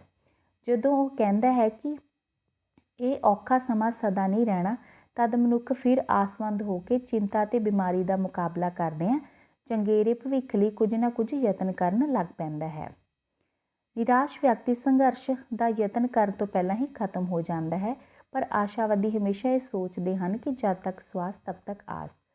ਆਸ਼ਾਵਾਦੀ ਤੇ ਯਤਨਸ਼ੀਲ ਵਿਅਕਤੀ ਡੁੱਬਦਿਆਂ ਨੂੰ ਤਿਨਕੇ ਦਾ ਸਹਾਰਾ ਦੇ ਕੇ ਪਾਰ ਕਰ ਦਿੰਦੇ ਹਨ। ਆਸ ਨਾਲ ਹੀ ਹਿੰਮਤ ਵੱਜਦੀ ਹੈ ਤੇ ਸਾਰੇ ਜੋ ਹਨ ਆਸ ਨਾਲ ਹੀ ਸਹਾਰੇ ਨਾਲ ਚੱਲਦੇ ਹਨ। ਬੱਚਿਓ ਆਸ ਜਿਹੜੀ ਹੈਗੀ ਆ ਉਹ ਹਮੇਸ਼ਾ ਰੱਖਣੀ ਚਾਹੀਦੀ ਹੈ। ਇਸੇ ਕਰਕੇ ਕਿਹਾ ਗਿਆ ਹੈ ਹਿੰਮਤੇ ਮਰਦਾ ਮਦਦੇ ਖੁਦਾ, ਅਰਥਾਤ ਹਿੰਮਤੀ ਮਨੁੱਖ ਹੀ ਦੀ ਮਦਦ ਵੀ ਖੁਦਾ ਕਰਦਾ ਹੈ। ਅੱਗੇ ਹੈ ਬੱਚਿਓ ਸਲੀਕਾ। ਸਲੀਕੇ ਤੋਂ ਭਾਵ ਕਿਸੇ ਕੰਮ ਨੂੰ ਕਰਨ ਜਾਂ ਜੀਵਨ ਵਿੱਚ ਵਿਚਰਨ ਦਾ ਅਜਿਹਾ ਸੁਚੱਜ ਹੈ ਜਿਸ ਨਾਲ ਕੰਮ ਕਰਨ ਵਿੱਚ ਆਸਾਨੀ ਹੋਵੇ ਅਤੇ ਦੂਜਿਆਂ ਉੱਪਰ ਉਸ ਦਾ ਚੰਗਾ ਪ੍ਰਭਾਵ ਪਏ। ਸਾਡੇ ਜੀਵਨ ਦੇ ਵੱਡੇ ਤੋਂ ਵੱਡੇ ਅਤੇ ਛੋਟੇ ਤੋਂ ਛੋਟੇ ਕੰਮਾਂ ਕਾਰਾਂ ਵਿੱਚ ਸਲੀਕੇ ਦੀ ਬੜੀ ਮਹੱਤਤਾ ਹੈ। ਛੋਟੇ ਕੰਮਾਂ ਵਿੱਚ ਪ੍ਰਗਟ ਸਲੀਕੇ ਤੋਂ ਵੀ ਵੱਡੇ ਕੰਮਾਂ ਬਾਰੇ ਪਤਾ ਲੱਗਦਾ ਹੈ। ਖਾਣਾ ਪਕਾਉਣਾ, ਪਰੋਸਣਾ, ਕੱਪੜੇ ਪਹਿਨਣਾ, ਗੱਲਬਾਤ ਕਰਨੀ, ਇਹਨਾਂ ਸਾਰੇ ਕੰਮਾਂ ਤੋਂ ਸਲੀਕਾ ਪ੍ਰਗਟ ਹੋ ਜਾਂਦਾ ਹੈ।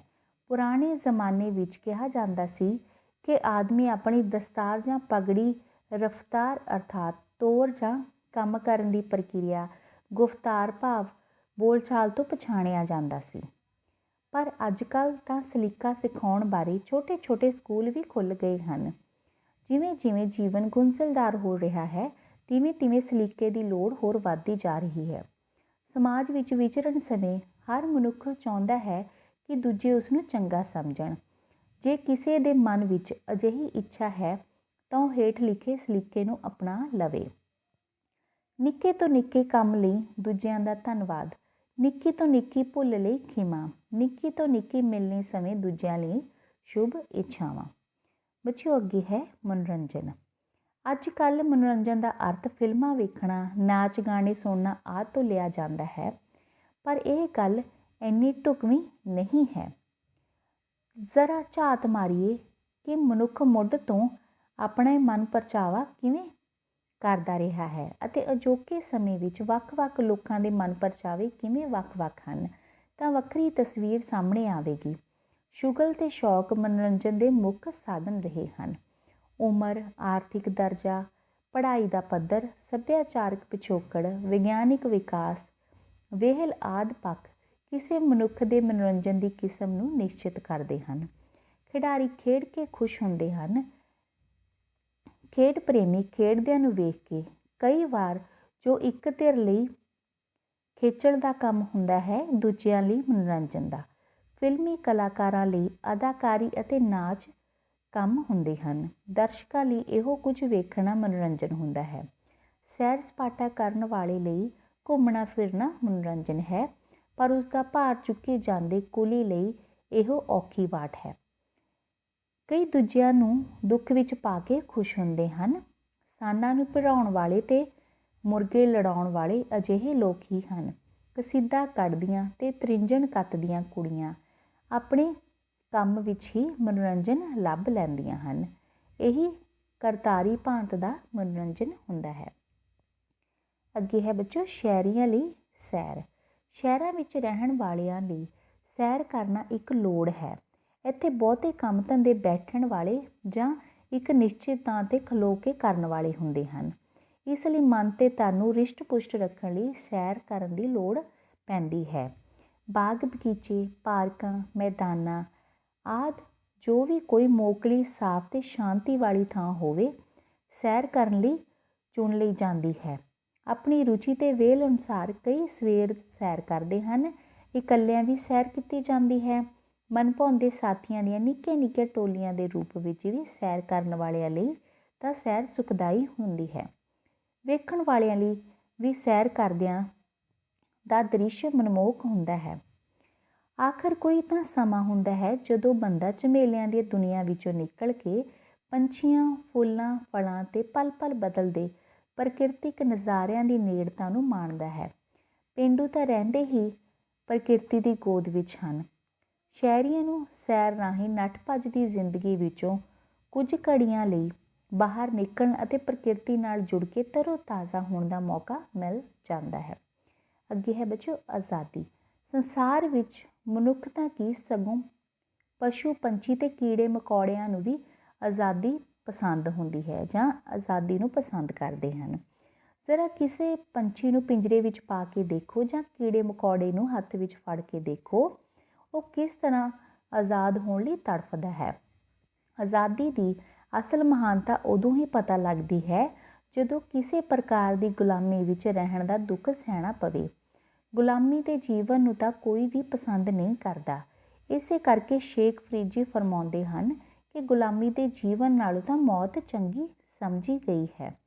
ਇਸੇ ਕਰਕੇ ਗੁਰੂ ਅਰਜਨ ਦੇਵ ਜੀ, ਗੁਰੂ ਤੇਗ ਬਹਾਦਰ ਜੀ, ਗੁਰੂ ਗੋਬਿੰਦ ਸਿੰਘ ਜੀ, ਰਾਣਾ ਪ੍ਰਤਾਪ, ਸ਼ਿਵਾ ਜੀ, ਰਾਣੀ ਝਾਂਸੀ, ਬਹਾਦਰ ਸ਼ਾਹ ਜ਼ਫਰ, ਕਰਤਾਰ ਸਿੰਘ ਸਰਾਭਾ ਤੇ ਸ਼ਹੀਦ ਭਗਤ ਸਿੰਘ ਨੇ ਹੱਸ ਹੱਸ ਕੇ ਵਿਦਰੋਹ, ਕੁਰਬਾਨੀ ਤੇ ਸ਼ਹੀਦੀ ਦੀ ਰਾਹ ਨੂੰ ਤਰਜੀਹ ਦਿੱਤੀ।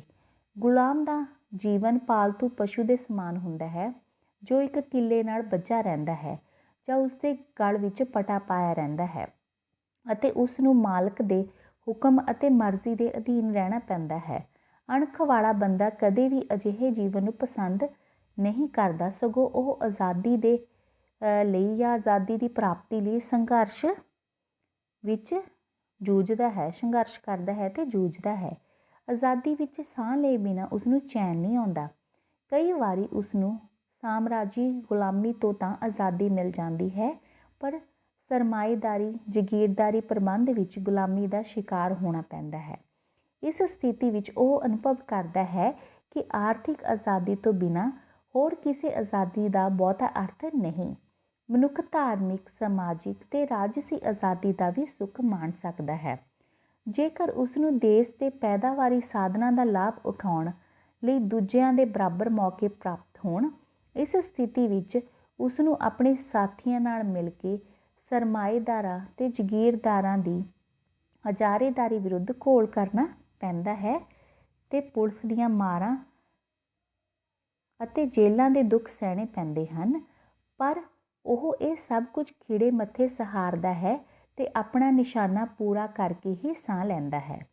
ਇਸ ਤਰ੍ਹਾਂ ਆਰਥਿਕ ਅਨਿਆਏ ਤੋਂ ਛੁਟਕਾਰਾ ਪਾ ਕੇ ਹੀ ਮਨੁੱਖ ਆਜ਼ਾਦੀ ਦਾ ਆਨੰਦ ਮਾਣਦਾ ਹੈ। ਸਾਡੇ ਦੇਸ਼ ਦੇ ਬਹੁ ਗਿਣਤੀ ਲੋਕਾਂ ਨੂੰ ਅਜਿਹੇ ਆਜ਼ਾਦੀ ਦਾ ਸੁੱਖ ਪ੍ਰਾਪਤ ਨਹੀਂ ਹੋਇਆ। ਕੇਵਲ ਕੁਝ ਸਰਮਾਏਦਾਰ, ਜਗੀਰਦਾਰ ਤੇ ਅਜਾਰੇਦਾਰ ਹੀ ਆਜ਼ਾਦੀ ਦਾ ਸੁੱਖ ਮਾਣ ਰਹੇ ਹਨ। ਅਜਿਹੀ ਆਜ਼ਾਦੀ ਬਾਕੀ ਸਾਰੇ ਭਾਰਤੀਆਂ ਨੂੰ ਕਦੋਂ ਨਸੀਬ ਹੋਵੇਗੀ, ਇਸ ਬਾਰੇ ਕੁਝ ਕਿਹਾ ਨਹੀਂ ਜਾ ਸਕਦਾ। ਅੱਗੇ ਹੈ ਬੱਚੋ ਅਨੁਸ਼ਾਸਨਹੀਨਤਾ। ਅਨੁਸ਼ਾਸਨਹੀਨਤਾ ਦਾ ਅਰਥ ਹੈ ਅਨੁਸ਼ਾਸਨ ਵਿੱਚ ਨਾ ਰਹਿਣਾ, ਅਰਥਾਤ ਨਿਯਮਾਂ ਤੇ ਕਾਨੂੰਨਾਂ ਦੀ ਪਾਲਣਾ ਨਾ ਕਰਨੀ। ਦੁਨੀਆ ਭਰ ਵਿੱਚ ਹਰ ਥਾਂ ਨਿਯਮਾਂ ਤੇ ਕਾਨੂੰਨਾਂ ਦਾ ਰਾਜ ਹੈ। ਇਹਨਾਂ ਦੀ ਉਲੰਘਣਾ ਕਰਨਾ ਅਨੁਸ਼ਾਸਨਹੀਨਤਾ ਹੈ। ਇਹ ਸੱਭਿਅਕ ਹੋਣ ਦੀ ਨਹੀਂ ਸਗੋਂ ਅਸੱਭਿਅਕ ਹੋਣ ਦੀ ਨਿਸ਼ਾਨੀ ਹੈ। ਜਿੱਥੇ ਨਿਯਮਾਂ ਤੇ ਕਾਨੂੰਨਾਂ ਦੀ ਪਰਵਾਹ ਨਾ ਕੀਤੀ ਜਾਵੇ ਉੱਥੇ ਜੰਗਲ ਦਾ ਰਾਜ ਹੁੰਦਾ ਹੈ। ਅਨੁਸ਼ਾਸਨਹੀਨਤਾ ਵਿੱਚ ਵਿਅਕਤੀ ਦੀ ਹਾਲਤ ਸਿਰ ਤੇ ਨਹੀਂ ਕੁੰਡਾ ਤੇ ਹਾਥੀ ਫਿਰੇ ਲੁੰਡਾ ਵਰਗੀ ਹੁੰਦੀ ਹੈ। ਅਜਿਹੀ ਸਥਿਤੀ ਵਿੱਚ ਇੱਕ ਸਧਾਰਨ ਵਿਅਕਤੀ ਦਾ ਜਿਉਣਾ ਦੁੱਭਰ ਹੀ ਨਹੀਂ ਸਗੋਂ ਅਸੰਭਵ ਹੋ ਜਾਂਦਾ ਹੈ, ਕਿਉਂਕਿ ਉਸ ਵਿੱਚ ਸਿਰਫ ਸਰੀਰਕ ਤਾਕਤ ਤੇ ਦਿਮਾਗੀ ਚਾਲਾਂ ਖੇਡਣ ਵਾਲੇ ਹੀ ਵਕਤੀ ਤੌਰ ਤੇ ਰਾਜ ਕਰਦੇ ਹਨ ਤੇ ਬਾਕੀ ਦੁੱਖ ਭੋਗਦੇ ਹਨ। ਫਲਸਰੂਪ ਹਰ ਪਾਸੇ ਗੜਬੜ ਤੇ ਖਲਬਲੀ ਮਚ ਜਾਂਦੀ ਹੈ। ਅਸਲ ਵਿੱਚ ਅਨੁਸ਼ਾਸਨਹੀਣਤਾ ਦੀ ਹਾਲਤ ਵਿੱਚ ਕਿਸੇ ਚੀਜ਼ ਦੀ ਹੋਂਦ ਸੰਭਵ ਨਹੀਂ। ਜੇਕਰ ਅਸੀਂ ਕੁਦਰਤ ਵੱਲ ਧਿਆਨ ਮਾਰੀਏ ਤਾਂ ਉਹ ਵੀ ਨਿਯਮਾਂ ਅਧੀਨ ਚੱਲ ਰਹੀ ਹੈ। ਸੂਰਜ, ਚੰਦ, ਤਾਰੇ, ਧਰਤੀ, ਹਵਾ ਅਤੇ ਪਾਣੀ ਆਦਿ ਸਭ ਨਿਯਮਾਂ ਵਿੱਚ ਬੱਝੇ ਕੰਮ ਕਰਦੇ ਹਨ। ਇਹਨਾਂ ਦੇ ਵੀ ਨਿਯਮ ਹਨ। ਇਹ ਉਹਨਾਂ ਦੀ ਉਲੰਘਣਾ ਬਿਲਕੁਲ ਨਹੀਂ ਕਰਦੇ। ਜੇਕਰ ਸੂਰਜ ਚੜ੍ਹਨਾ ਬੰਦ ਕਰ ਦੇਵੇ, ਪਾਣੀ ਪਹਾੜਾਂ ਦੇ ਹੇਠਾਂ ਵਗਣ ਦੀ ਥਾਂ ਉੱਪਰ ਵੱਲ ਵਗਣ ਲੱਗ ਪਏ, ਹਵਾ ਵਗਣਾ ਬੰਦ ਕਰ ਦੇਵੇ, ਧਰਤੀ ਕਦੇ ਕਿਸੇ ਪਾਸੇ ਤੇ ਕਦੀ ਕਿਸੇ ਪਾਸੇ ਘੁੰਮਣ ਲੱਗ ਪਵੇ ਤਾਂ ਅਜਿਹੀ ਅਨੁਸ਼ਾਸਨਹੀਨਤਾ ਦੀ ਹਾਲਤ ਦਾ ਨਤੀਜਾ ਸਰਬਨਾਸ਼ ਹੀ ਨਿਕਲਦਾ ਹੈ। ਇਸ ਪ੍ਰਕਾਰ ਸਾਨੂੰ ਕੁਦਰਤ ਤੋਂ ਨਿਯਮਾਂ ਦੀ ਪਾਲਣਾ ਕਰਨ ਦਾ ਸਬਕ ਮਿਲਦਾ ਹੈ, ਨਾ ਹੀ ਆਪ ਮੁਹਾਰੇ ਹੋਣ ਦਾ। ਇਸ ਕਰਕੇ ਸਾਨੂੰ ਆਪਣੇ ਜੀਵਨ ਵਿੱਚ ਕਦੇ ਅਨੁਸ਼ਾਸਨਹੀਨਤਾ ਨਹੀਂ ਆਉਣ ਦੇਣੀ ਚਾਹੀਦੀ। ਇਹ ਸਾਡੇ ਨਿੱਜੀ ਜੀਵਨ ਤੇ ਦੇਸ਼ ਕੌਮ ਲਈ ਕਦੇ ਵੀ ਉਸਾਰੂ ਸਿੱਧ ਨਹੀਂ ਹੋ ਸਕਦੀ। ਇਸ ਦਾ ਨਤੀਜਾ ਕੇਵਲ ਤਬਾਹੀ ਤੇ ਬਰਬਾਦੀ ਹੋ ਸਕਦੀ ਹੈ। ਇਸ ਬਰਬਾਦੀ ਤੋਂ ਬਚਣ ਲਈ ਸਾਨੂੰ ਨਿਯਮਾਂ ਅਨੁਸਾਰ ਚੱਲਣਾ ਚਾਹੀਦਾ ਹੈ ਤਾਂ ਜੋ ਅਨੁਸ਼ਾਸਨ ਭੰਗ ਨਾ ਹੋ ਸਕੇ ਤੇ ਸਾਨੂੰ ਕਿਸੇ ਵੀ ਤਰ੍ਹਾਂ ਦੀ ਤਬਾਹੀ ਦਾ ਸਾਹਮਣਾ ਨਾ ਕਰਨਾ ਪਵੇ। ਅੱਗੇ ਹੈ ਬੱਚਿਓ ਭਰੂਣ ਹੱਤਿਆ।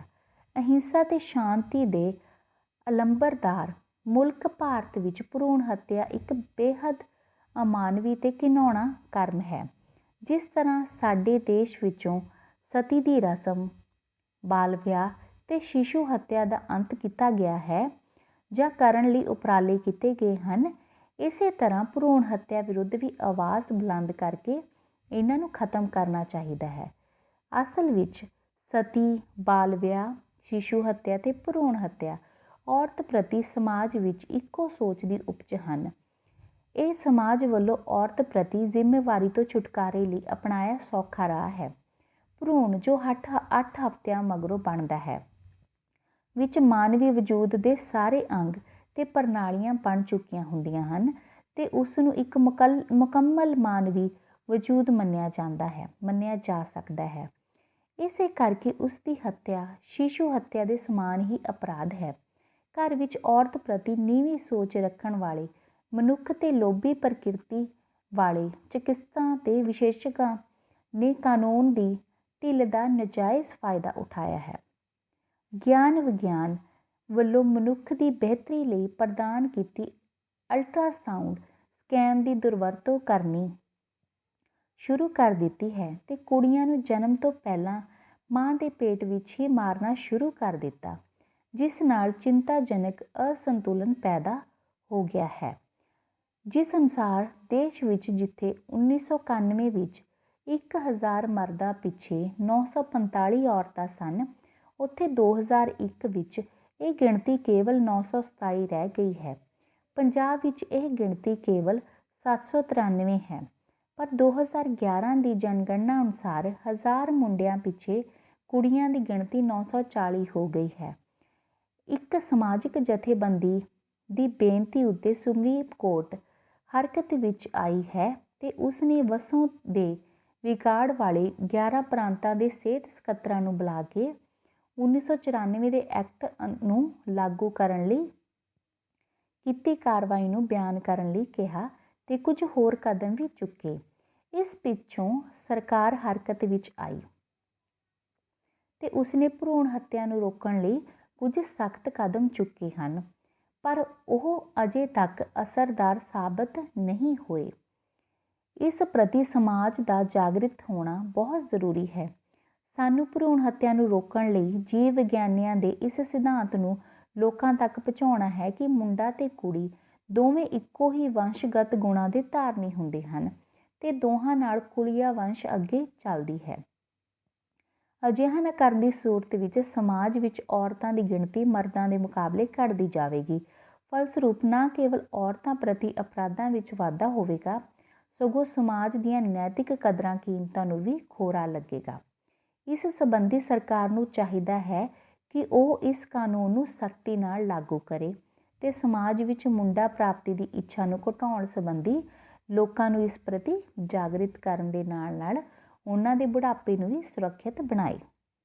ਅੱਗੇ ਹੈ ਬੱਚਿਓ ਆਂਢ ਗੁਆਂਢ। ਮਨੁੱਖ ਇੱਕ ਸਮਾਜਿਕ ਪ੍ਰਾਣੀ ਹੈ, ਸਮਾਜਿਕ ਜੀਵ ਹੈ। ਸਮਾਜ ਵਿੱਚ ਰਹਿੰਦੇ ਆਂਢ ਗੁਆਂਢ ਉਸ ਦੀ ਪਹਿਲੀ ਪਛਾਣ ਹੈ।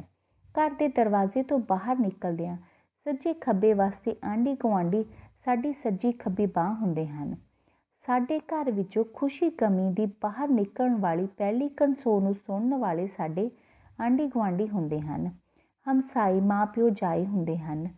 ਉਹ ਸਾਡੇ ਦੁੱਖ ਸੁੱਖ ਵਿੱਚ ਸਭ ਤੋਂ ਨੇੜੇ ਦੇ ਸਾਂਝੀਦਾਰ ਹੁੰਦੇ ਹਨ। ਕੋਈ ਸਕਾ ਸੰਬੰਧੀ, ਰਿਸ਼ਤੇਦਾਰ ਜਾਂ ਸ਼ੁਭ ਚਿੰਤਕ ਤਾਂ ਮਗਰੋਂ ਪਹੁੰਚਦਾ ਹੈ, ਪਰ ਆਂਢ ਗੁਆਂਢ ਹਰ ਵੇਲੇ ਹਾਜ਼ਰ ਹੁੰਦਾ ਹੈ। ਖੁਸ਼ੀ ਦੇ ਮੌਕਿਆਂ ਉੱਤੇ ਵੀ ਸਾਨੂੰ ਆਂਢ ਗੁਆਂਢ ਦੀ ਜ਼ਰੂਰਤ ਪੈਂਦੀ ਹੈ। ਗੁਆਂਢੀਆਂ ਨੂੰ ਆਪਣੇ ਘਰ ਵਿੱਚ ਮਨਾਏ ਜਾਣ ਵਾਲੇ ਖੁਸ਼ੀ ਦੇ ਸਮਾਗਮ ਵਿੱਚ ਸੱਦਾ ਪੱਤਰ ਭੇਜਣਾ ਕਦੇ ਨਹੀਂ ਭੁੱਲਣਾ ਚਾਹੀਦਾ। ਲਾਈ ਲੱਗ ਨਾ ਹੋਵੇ ਘਰ ਵਾਲਾ ਅਤੇ ਚੰਦਰਾ ਗੁਆਂਢ ਬੁਰਾ, ਇਹ ਕਿਹਾ ਜਾਂਦਾ ਹੈ ਕਿ ਚੰਦਰਾ ਗੁਆਂਢ ਭਾਵੇਂ ਨਾ ਹੋਵੇ, ਹੈ ਨਾ। ਅਖੌਤ ਰਾਹੀਂ ਵੀ ਸਾਨੂੰ ਗੁਆਂਢੀਆਂ ਨਾਲ ਭੈੜੇ ਸਲੂਕ ਕਰਨ ਤੋਂ ਵਰਜਿਆ ਜਾਂਦਾ ਹੈ ਜਾਂ ਵਰਜਿਆ ਗਿਆ ਹੈ। ਈਸਾਈ ਧਰਮ ਦੀ ਇੱਕ ਉਕਤੀ ਵਿੱਚ ਕਿਹਾ ਗਿਆ ਹੈ ਕਿ ਸਾਨੂੰ ਗੁਆਂਢੀਆਂ ਨਾਲ ਉਹ ਜਿਹਾ ਸਲੂਕ ਹੀ ਕਰਨਾ ਚਾਹੀਦਾ ਹੈ ਜਿਹੋ ਜਿਹੇ ਸਲੂਕ ਦੀ ਤੁਸੀਂ ਉਹਨਾਂ ਤੋਂ ਆਸ ਕਰਦੇ ਹੋ। ਇਸ ਕਰਕੇ ਚੰਗੀਆਂ ਸੁਆਣੀਆਂ ਆਪਣੇ ਘਰ ਖਾਣ ਪੀਣ ਲਈ ਬਣੀ ਚੰਗੀ ਚੀਜ਼, ਪਹਿਲੀ ਸਬਜ਼ੀ, ਪਹਿਲੇ ਫਲ ਅਤੇ ਅੰਨ ਵਿੱਚੋਂ ਕੁਝ ਹਿੱਸਾ ਗੁਆਂਢੀਆਂ ਦੇ ਘਰ ਜ਼ਰੂਰ ਭੇਜਦੀਆਂ ਹਨ। ਇਸ ਤਰ੍ਹਾਂ ਕਈ ਵਾਰੀ ਸਾਡੇ ਗੁਆਂਢੀਆਂ ਨਾਲ ਸੰਬੰਧ ਘਰ ਵਰਗੇ ਹੋ ਜਾਂਦੇ ਹਨ। ਫਲਸਰੂਪ ਔਖੇ ਸੌਖੇ ਵੇਲੇ ਸਾਨੂੰ ਇਕੱਲੇ ਰਹਿ ਜਾਣ ਦਾ ਕੋਈ ਡਰ ਨਹੀਂ ਰਹਿੰਦਾ। ਗੁਆਂਢੀਆਂ ਨਾਲ ਰੋਜ਼ਾਨਾ ਜੀਵਨ ਵਿੱਚ ਲੈਣ ਦੇਣ ਵੀ ਚੱਲਦਾ ਰਹਿੰਦਾ ਹੈ। ਜੇਕਰ ਨੀਤ ਹਮੇਸ਼ਾ ਚੀਜ਼ਾਂ ਨੂੰ ਸਵੀਕਾਰ ਕਰਨਾ ਹੀ ਹੋਵੇ ਤਾਂ ਆਪਣੇ ਵੱਲੋਂ ਦਿੱਤਾ ਕੁਝ ਨਾ ਜਾਵੇ ਤਾਂ ਹੀ ਸੰਬੰਧ ਠੀਕ ਨਹੀਂ ਰਹਿੰਦੇ। ਵਰਤਮਾਨ ਯੁੱਗ ਵਿੱਚ ਨੌਕਰੀ ਪੇਸ਼ਾ ਲੋਕਾਂ ਨੂੰ ਆਪਣੇ ਸੰਬੰਧੀਆਂ ਅਤੇ ਰਿਸ਼ਤੇਦਾਰਾਂ ਨੂੰ ਛੱਡ ਕੇ ਆਪਣੇ ਘਰ ਤੋਂ ਬਾਹਰ ਰਹਿਣਾ ਪੈਂਦਾ ਹੈ। ਇਸ ਹਾਲਤ ਵਿੱਚ ਸਾਡੀ ਪਿਆਰ ਭੁੱਖ ਨੂੰ ਸਾਡੇ ਗੁਆਂਢੀ ਹੀ ਪੂਰੀ ਕਰਦੇ ਹਨ। ਨਵੇਂ ਗੁਆਂਢੀਆਂ ਨਾਲ ਸਾਡੀ ਸਾਂਝ ਪਹਿਲੇ ਬੱਚੇ ਸ਼ੁਰੂ ਕਰਦੇ ਹਨ, ਫਿਰ ਔਰਤਾਂ ਦੀ ਬੋਲਚਾਲ ਸ਼ੁਰੂ ਹੁੰਦੀ ਹੈ। ਹੌਲੀ ਹੌਲੀ ਪਰਸਪਰ ਪ੍ਰੇਮ ਪਿਆਰ ਜਾਂ ਪਿਆਰ ਮਿਲਾਪ ਅਤੇ ਸਹਿਯੋਗ ਨਾਲ ਸਾਰੇ ਘੁਲ ਮਿਲ ਜਾਂਦੇ ਹਨ। ਆਂਢ ਗੁਆਂਢ ਨਾਲ ਲੜਾਈ ਝਗੜੇ ਤੋਂ ਬਚਣਾ ਚਾਹੀਦਾ ਹੈ। ਜੇਕਰ ਅਸੀਂ ਜ਼ਰਾ ਸਿਆਣਪ ਤੋਂ ਕੰਮ ਲਈਏ ਤਾਂ ਝਗੜੇ ਪੈਦਾ ਹੀ ਨਹੀਂ ਹੁੰਦੇ। ਇਸ ਮੰਤਵ ਲਈ ਸਾਨੂੰ ਨਿੰਦਿਆ ਚੁਗਲੀ ਤੋਂ ਬਚਣਾ ਚਾਹੀਦਾ ਹੈ। ਤੀਵੀਆਂ ਨੂੰ ਬੱਚਿਆਂ ਪਿੱਛੇ ਨਹੀਂ ਲੜਨਾ ਚਾਹੀਦਾ ਅਤੇ ਨਾ ਹੀ ਦੂਜਿਆਂ ਦੇ ਬੱਚਿਆਂ ਨੂੰ ਬੁਰਾ ਕਹਿਣਾ ਚਾਹੀਦਾ ਹੈ ਜਾਂ ਬੁਰਾ ਸਲੂਕ ਕਰਨਾ ਚਾਹੀਦਾ ਹੈ, क्योंकि बच्चे अपनी लड़ाई झटपट भुल जाते हैं, पर ਵੱਡਿਆਂ ਦੇ ਦਿਲਾਂ ਵਿੱਚ ਵੱਡੀਆਂ ਤਰੇੜਾਂ ਪੈ ਜਾਂਦੀਆਂ ਹਨ। ਸਾਨੂੰ ਗੁਆਂਢੀਆਂ ਦੇ ਸੁੱਖ ਆਰਾਮ ਦਾ ਪੂਰਾ ਖਿਆਲ ਰੱਖਣਾ ਚਾਹੀਦਾ ਹੈ। ਜੇਕਰ ਸਾਡਾ ਗੁਆਂਢੀ ਪੜ੍ਹਨ ਵਿੱਚ ਮਗਨ ਹੈ ਤਾਂ ਸਾਨੂੰ ਉਸ ਦਾ ਮਨ ਉਚਾਟ ਕਰਨ ਲਈ ਰੌਲਾ ਆਦਿ ਨਹੀਂ ਪਾਉਣਾ ਚਾਹੀਦਾ। ਯਿਸੂ ਮਸੀਹ, ਹਜ਼ਰਤ ਮੂਸਾ ਅਤੇ ਭਾਈ ਗੁਰਦਾਸ ਸਾਰੇ ਧਾਰਮਿਕ ਆਗੂਆਂ ਨੇ ਸਾਨੂੰ ਸਿਖਾਇਆ ਹੈ ਕਿ ਸਾਨੂੰ ਗੁਆਂਢੀਆਂ ਨਾਲ ਪਿਆਰ ਕਰਨਾ ਚਾਹੀਦਾ ਹੈ। ਸਾਨੂੰ ਗੁਆਂਢੀਆਂ ਦੇ ਕੰਮ ਵਿੱਚ ਬਿਨਾਂ ਲੋੜ ਤੋਂ ਦਖਲ ਅੰਦਾਜ਼ੀ ਨਹੀਂ ਕਰਨੀ ਚਾਹੀਦੀ। ਅਗਲੇ ਦੇ ਉਹਨਾਂ ਕੁ ਨੇੜੇ ਹੋਣਾ ਚਾਹੀਦਾ ਹੈ ਜਿੰਨਾ ਅਗਲਾ ਪਸੰਦ ਕਰੇ। ਕਿਸੇ ਦੇ ਘਰ ਜਾ ਕੇ ਫਰੋਲਾ ਫਰਾਲੀ ਜਾਂ ਨੁਕਤਾਚੀਨੀ ਨਹੀਂ ਕਰਨੀ ਚਾਹੀਦੀ। ਇਸ ਪ੍ਰਕਾਰ ਸਾਨੂੰ ਗੁਆਂਢੀਆਂ ਨਾਲ ਚੰਗੇ ਸੰਬੰਧ ਬਣਾਉਣੇ ਚਾਹੀਦੇ ਹਨ। ਗੁਆਂਢੀਆਂ ਨਾਲ ਚੰਗੇ ਸੰਬੰਧਾਂ ਤੋਂ ਸਾਡੀ ਸੂਝ ਸਿਆਣਪ ਦਾ ਪਤਾ ਲੱਗਦਾ ਹੈ। ਅੱਗੇ ਹੈ ਬੱਚਿਓ ਵਾਤਾਵਰਨ ਦੀ ਸੰਭਾਲ। ਵਾਤਾਵਰਨ ਤੋਂ ਭਾਵ ਹੈ ਸਾਡਾ ਆਲਾ ਦੁਆਲਾ ਜਿਸ ਵਿੱਚ ਅਸੀਂ ਰਹਿ ਰਹੇ ਹਾਂ। ਸੂਰਜ ਨਾਲੋਂ ਟੁੱਟਣਾ ਮਗਰੋਂ ਧਰਤੀ ਨੂੰ ਠੰਡਾ ਹੋਣ ਅਤੇ ਫਿਰ ਉਸ ਉੱਤੇ ਅਜਿਹਾ ਵਾਤਾਵਰਨ ਬਣਨ ਨੂੰ ਕਰੋੜਾਂ ਸਾਲ ਲੱਗੇ ਹਨ ਜਿਸ ਵਿੱਚ ਮਨੁੱਖਾਂ, ਜੀਵਾਂ ਅਤੇ ਬਨਸਪਤੀ ਦੀ ਹੋਂਦ ਦਾ ਵਧਣਾ ਫੁੱਲਣਾ ਸੰਭਵ ਹੋ ਸਕਿਆ ਹੈ। ਧਰਤੀ ਉਤਲੇ ਇਸ ਵਾਤਾਵਰਨ ਵਿੱਚ ਹਵਾ, ਪਾਣੀ, ਮਿੱਟੀ, ਸੂਰਜ ਦੀ ਗਰਮੀ ਅਤੇ ਹੋਰ ਬਹੁਤ ਸਾਰੀਆਂ ਅਨੇਕਾਂ ਊਰਜਾਵਾਂ ਦਾ ਮਿਸ਼ਰਣ ਹੈ। ਮਨੁੱਖ ਸਮੇਤ ਸਾਰੇ ਜੀਵਾਂ ਅਤੇ ਬਨਸਪਤੀ ਦੀ ਹੋਂਦ ਤੱਕ ਹੀ ਸੰਭਵ ਹੈ। ਜੇਕਰ ਧਰਤੀ ਉਤਲੇ ਵਾਤਾਵਰਨ ਵਿੱਚ ਇਹਨਾਂ ਸਾਰੇ ਤੱਤਾਂ ਦਾ ਆਪਣਾ ਰੂਪ, ਤਦ ਮਿਕਦਾਰ ਅਤੇ ਆਪਸੀ ਤਾਲਮੇਲ ਉਸੇ ਸੰਤੁਲਿਤ ਮਾਤਰਾ ਵਿੱਚ ਕਾਇਮ ਰਹੇ ਜਿਸ ਵਿੱਚ ਜੀਵ, ਸੰਸਾਰ ਅਤੇ ਬਨਸਪਤੀ ਦਾ ਪੈਦਾ ਹੋਣਾ ਅਤੇ ਵਧਣਾ ਫੁੱਲਣਾ ਸੰਭਵ ਹੋਇਆ ਹੈ। ਪਰੰਤੂ ਮਨੁੱਖ ਨੇ ਕਰੋੜਾਂ ਸਾਲਾਂ ਵਿੱਚ ਉਪਜੇ ਇਸ ਸੰਤੁਲਨ ਵਾਤਾਵਰਨ ਨੂੰ ਪਿਛਲੇ 60-65 ਸਾਲਾਂ ਵਿੱਚ ਬੁਰੀ ਤਰ੍ਹਾਂ ਬਰਬਾਦ ਕਰਕੇ ਰੱਖ ਦਿੱਤਾ ਹੈ। ਇਸ ਬਰਬਾਦੀ ਪਿੱਛੇ ਜਿੱਥੇ ਧਰਤੀ ਉੱਤੇ ਮਨੁੱਖਾਂ ਦੀ ਵੱਧਦੀ ਆਬਾਦੀ ਜ਼ਿੰਮੇਵਾਰ ਹੈ, ਉੱਥੇ ਵਿਗਿਆਨਿਕ ਵਿਕਾਸ ਅਤੇ ਮਨੁੱਖ ਦੀ ਪੈਸਾ ਕਮਾਉਣ ਦੀ ਹਵਸ ਅਤੇ ਵਪਾਰਿਕ ਰੁਚੀਆਂ ਵੀ ਜ਼ਿੰਮੇਵਾਰ ਹਨ। ਵਿਗਿਆਨਿਕ ਵਿਕਾਸ ਨੇ ਕਾਰਖਾਨੇ ਲਾ ਕੇ ਅਤੇ ਊਰਜਾ ਪ੍ਰਾਪਤ ਕਰਨ ਲਈ ਸੋਮੇ ਵਿਕਸਿਤ ਕਰਕੇ ਹਵਾ ਨੂੰ ਗੰਦੀਆਂ ਜ਼ਹਿਰਾਂ ਅਤੇ ਧੂਏ ਨਾਲ ਪਲੀਤ ਕਰ ਦਿੱਤਾ ਹੈ। ਓਜ਼ੋਨ ਗੈਸ ਨੂੰ ਲੀਰੋ ਲੀਰ ਕਰ ਦਿੱਤਾ ਹੈ। ਬੱਦਲਾਂ ਵਿੱਚ ਤੇਜ਼ਾਬ ਘੋਲ ਦਿੱਤਾ ਹੈ। ਦਰਿਆ, ਸਮੁੰਦਰਾਂ ਅਤੇ ਧਰਤੀ ਹੇਠਲੇ ਪਾਣੀ ਨੂੰ ਕਾਰਖਾਨਿਆਂ ਦੇ ਜ਼ਹਿਰੀਲੇ ਤਰਲ ਅਤੇ ਸੀਵਰੇਜ ਦੇ ਪਾਣੀ ਦੀ ਗੰਦਗੀ ਨਾਲ ਭਰ ਦਿੱਤਾ ਹੈ। ਵਿਕਾਸ ਦੇ ਨਾਂ ਉੱਤੇ ਹਵਾ ਨੂੰ ਸਾਫ਼ ਰੱਖਣ ਵਾਲੇ ਰੁੱਖ ਲਗਾਤਾਰ ਵੱਢੇ ਜਾ ਰਹੇ ਹਨ। ਕੀੜੇ ਮਾਰ ਦਵਾਈਆਂ ਅਤੇ ਰਸਾਇਣਕ ਖਾਦਾਂ ਨਾਲ ਹਵਾ, ਪਾਣੀ ਅਤੇ ਧਰਤੀ ਦੀ ਮਿੱਟੀ ਅਤੇ ਸਾਡੀ ਖੁਰਾਕ ਸਭ ਭਿਆਨਕ ਜ਼ਹਿਰਾਂ ਨਾਲ ਭਰੇ ਜਾ ਰਹੇ ਹਨ। ਕੈਂਸਰ, ਦਮਾ, ਭਿੰਨ ਪ੍ਰਕਾਰ ਦੀਆਂ ਐਲਰਜੀਆਂ ਅਤੇ ਲਾਇਲਾਜ ਬਿਮਾਰੀਆਂ ਵਿੱਚ ਵਾਧਾ ਹੋ ਰਿਹਾ ਹੈ। ਘਰਾਂ ਵਿੱਚ ਵਰਤੇ ਜਾਂਦੇ ਸੁੱਖ ਦੇ ਸਮਾਨ, ਸੰਚਾਰ, ਆਵਾਜਾਈ ਅਤੇ ਊਰਜਾ ਲਈ ਵਰਤੇ ਜਾ ਰਹੇ ਸਾਰੇ ਸਾਧਨ ਮਨੁੱਖ ਲਈ ਕੋਈ ਨਾ ਕੋਈ ਭਿਆਨਕ ਬਿਮਾਰੀ ਜਾਂ ਮੁਸੀਬਤ ਦਾ ਸੁਨੇਹਾ ਲੈ ਕੇ ਆ ਰਹੇ ਹਨ।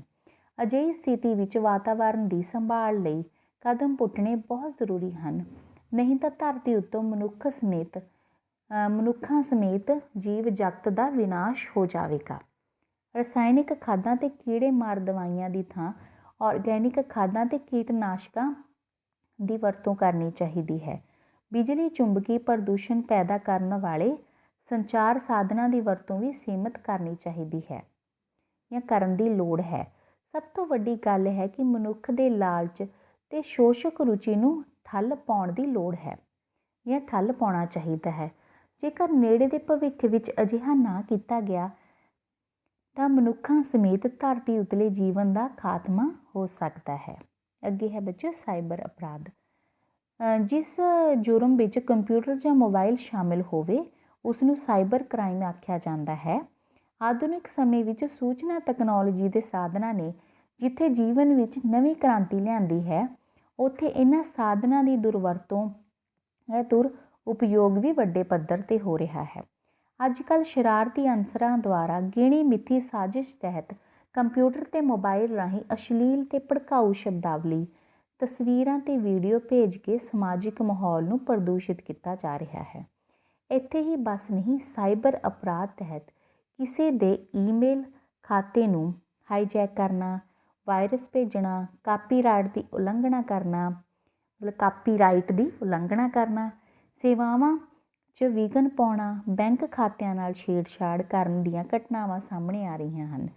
ਸਾਈਬਰ ਅਪਰਾਧੀਆਂ ਦੁਆਰਾ ਲੋਕਾਂ ਦਾ ਮਾਨਸਿਕ ਸਰੀਰਕ ਸ਼ੋਸ਼ਣ ਕਰਨ ਦੇ ਨਾਲ ਲਾਟਰੀ ਦੇ ਗੋਰਖਤਨ ਦੇ ਰਾਹੀਂ ਭੋਲੇ ਭਾਲੇ ਲੋਕਾਂ ਦਾ ਆਰਥਿਕ ਸ਼ੋਸ਼ਣ ਵੀ ਕੀਤਾ ਜਾ ਰਿਹਾ ਹੈ। ਈਮੇਲ ਤੇ ਮੋਬਾਈਲ ਦੇ ਸੁਨੇਹੇ ਦੀ ਵਰਤੋਂ ਨਾਲ ਸਾਈਬਰ ਅਪਰਾਧੀਆਂ ਦੁਆਰਾ ਲੋਕਾਂ ਨੂੰ ਡਰਾਇਆ ਧਮਕਾਇਆ ਜਾ ਰਿਹਾ ਹੈ। ਅੱਜ ਕੱਲ੍ਹ ਬਹੁਤੇ ਲੋਕ ਸਮਾਜਿਕ ਨੈੱਟਵਰਕ ਦੀਆਂ ਵੈਬਸਾਈਟਾਂ ਦੀ ਰੱਜ ਕੇ ਦੁਰਵਰਤੋਂ ਕਰ ਰਹੇ ਹਨ। ATM ਤੋਂ ਠੱਗੀ ਨਾਲ ਪੈਸੇ ਕਢਵਾਉਣ ਦੀਆਂ ਖਬਰਾਂ ਸਾਹਮਣੇ ਆ ਰਹੀਆਂ ਹਨ। ਇਹੀ ਕਾਰਨ ਹੈ ਕਿ ਦਿਨੋਂ ਦਿਨ ਵੱਧ ਰਹੇ ਸਾਈਬਰ ਅਪਰਾਧ ਕਰਕੇ ਸਰਕਾਰ ਨੂੰ ਮਜਬੂਰੀ ਵਸ ਸਾਈਬਰ ਕਾਨੂੰਨ ਤੇ ਸਾਈਬਰ ਥਾਣਿਆਂ ਦਾ ਨਿਰਮਾਣ ਕਰਨਾ ਪਿਆ ਹੈ। ਲੋੜ ਇਸ ਗੱਲ ਦੀ ਹੈ ਕਿ ਅਸੀਂ ਕਿਸੇ ਵੀ ਅਜਨਬੀ ਨਾਲ ਆਪਣਾ ਗੁਪਤ ਪਾਸਵਰਡ ਸਾਂਝਾ ਨਾ ਕਰੀਏ। ਸਾਈਬਰ ਕੈਫੇ ਵਿੱਚ ਬਾਹਰ ਆਉਣ ਤੋਂ ਪਹਿਲਾਂ ਆਪਣੀ ID ਲੌਗ ਆਊਟ ਕਰਨਾ ਨਾ ਭੁੱਲੀਏ। ਰਾਸ਼ਟਰੀ ਅੰਤਰਰਾਸ਼ਟਰੀ ਧੋਖਾਧੜੀ ਵਾਲੀਆਂ ਕਾਲਾਂ ਤੇ ਸੁਨੇਹਾਂ ਤੋਂ ਸੁਚੇਤ ਰਹੀਏ। ਦੂਜਿਆਂ ਨਾਲ ਹਮੇਸ਼ਾ ਸਾਫ਼ ਸੁਥਰਾ ਡਾਟਾ ਸਾਂਝਾ ਕਰੀਏ। ਸਮਾਜਿਕ ਨੈੱਟਵਰਕ ਦੀਆਂ ਸਾਈਟਾਂ ਦੀ ਦੁਰਵਰਤੋਂ ਨਹੀਂ ਕਰਨੀ ਚਾਹੀਦੀ, ਠੀਕ ਹੈ ਨਾ। ਸਾਵਧਾਨ ਰਹਿਣਾ ਚਾਹੀਦਾ ਹੈ। ਅੱਗੇ ਹੈ ਬੱਚੋ ਖਬਰ ਪੱਟੀ।